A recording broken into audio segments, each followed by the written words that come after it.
So you start seeing progress, and I get this all the time. I was seeing amazing success. I was like really doing great. And then all of a sudden I just felt like I've like all my old habits like kicked back in. And I'm like, that's your set point, right? Like it's kicking in. It wants to cool the room. It wants to bring you back down. And so there's a lot of mindful awareness that needs to happen here when this starts to, when I see this all the time with our clients that we coach. And it's like, we are now still being like your actions. You may be hitting your step goal and your water goal and all of these things, but your old identity is still governing those. And so we need that identity dissolve needs to happen. And so I'd love to hear your viewpoints here.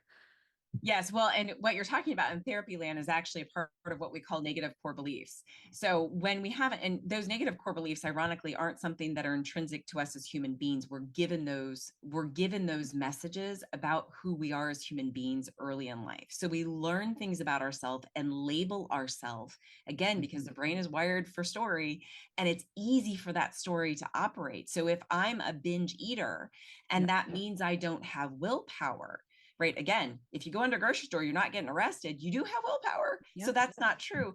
But if my identity is I'm a binge eater and therefore I can't have success because I'm a binge eater, we've got to shift things, right? And I tell people all this time, I'm a very forgetful person. But if I tend to label this as, well, that's hard for me versus I suck at this. I'm Yeah. just bad at this. I can't do this.